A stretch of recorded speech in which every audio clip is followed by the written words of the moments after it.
what do you need to have in place, or is it just gut feeling? But how do you know it's time to become a multi-outlet business owner? Okay, so I mean, this is quite very dicey because I would like to take us back to the example I gave, when I was saying that, look, are you running a transaction or you want to run a business that is of value, and a business that really wants to scale?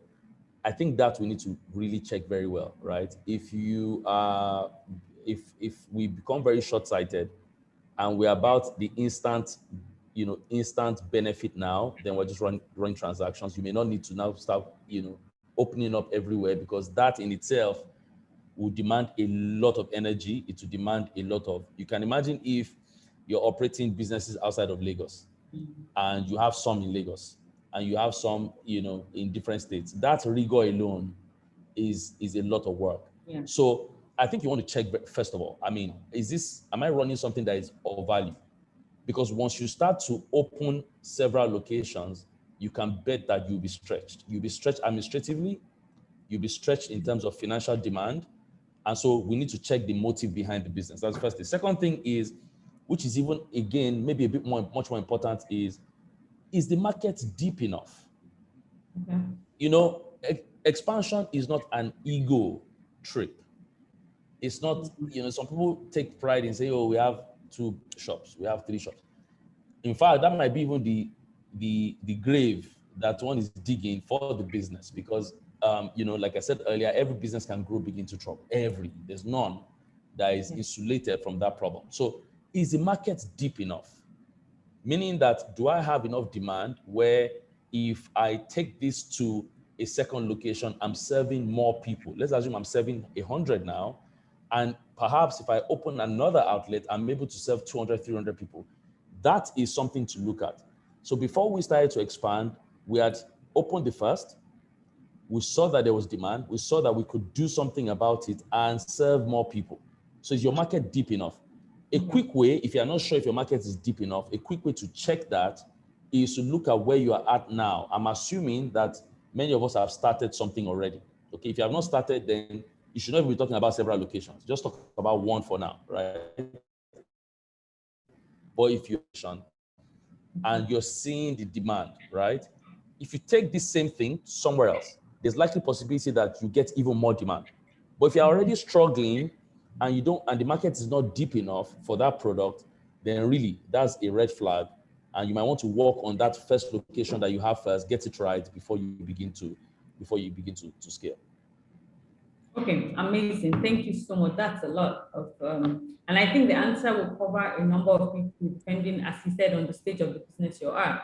Now, my next question is this: how have you managed to grow your business in the climate, in the Nigerian business climate?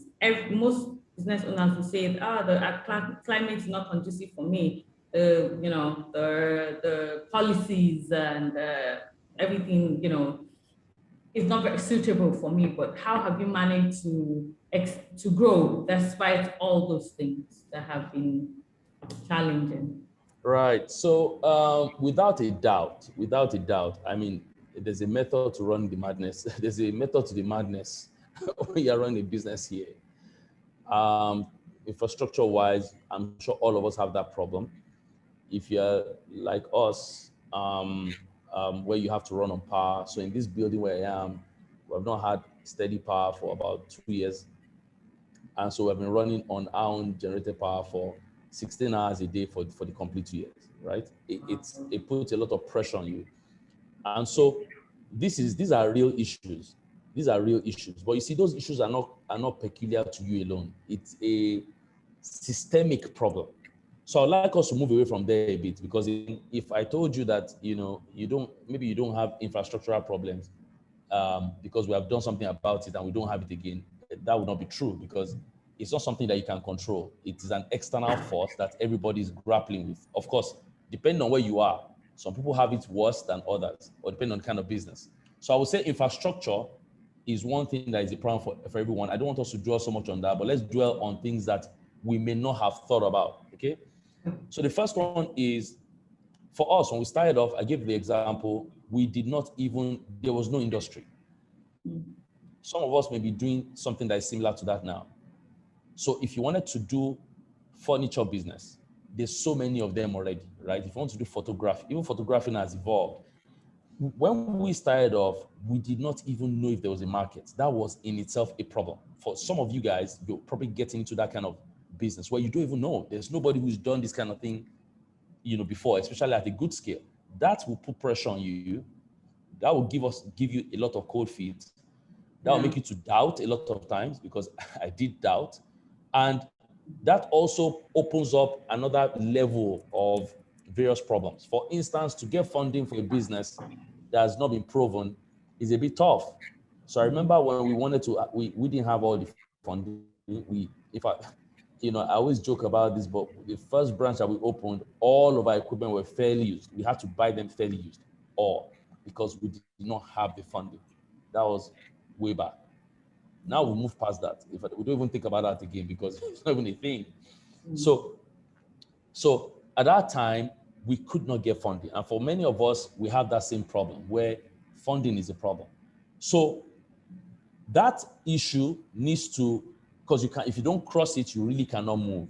And so if you're in that kind of situation where funding is a problem because you are still small, there's no proof of concept, you are even in a place that your industry is not proven, and so nobody wants to listen. So when we're talking to bankers and talking to a couple of investment houses way back in 2015, they called us jokers, because they were wondering, you want to go and be building gyms? Like, are you crazy? I mean, who does this kind of thing? Are you so jobless that that's not what you want? That's what you want to be doing, right? It didn't even make any sense. And so I will leave those kind of meetings cold, because for a lot of times I would doubt myself and be like, look, is this thing really gonna work? And some of them also knew that I was heading a different business, Yes Mobile, that was doing very well. And that business, went into an acquisition deal with Udala, now Conga. And so they're wondering, why would you leave a business with this high turnover and come to one that nobody even understands? So how do you cross that? Get financial advisors. Yeah. That's my honest. Let them guide. It is not your job to know all the answers. You need advisors. So they look at your business and they look for people that can push in small funding where you can do some proof of concept. And look, at the initial stages, you may need to take some expensive funding. And that's why I said, if you're running not a transaction, but a business that is of value, you are not thinking instant gratification. In fact, you're thinking delayed gratification. So you are ready to wait, put value in front so that things can be good, and then you can now begin to enjoy. But if you want to enjoy from day one, it's probably going to be tough. So, all right.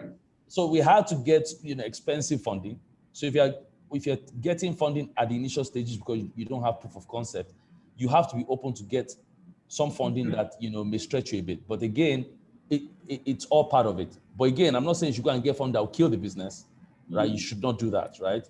But again, as you grow and as proof of concept becomes a thing that people are able to relate with, you are open to more and you have access to much more friendly sources of funding.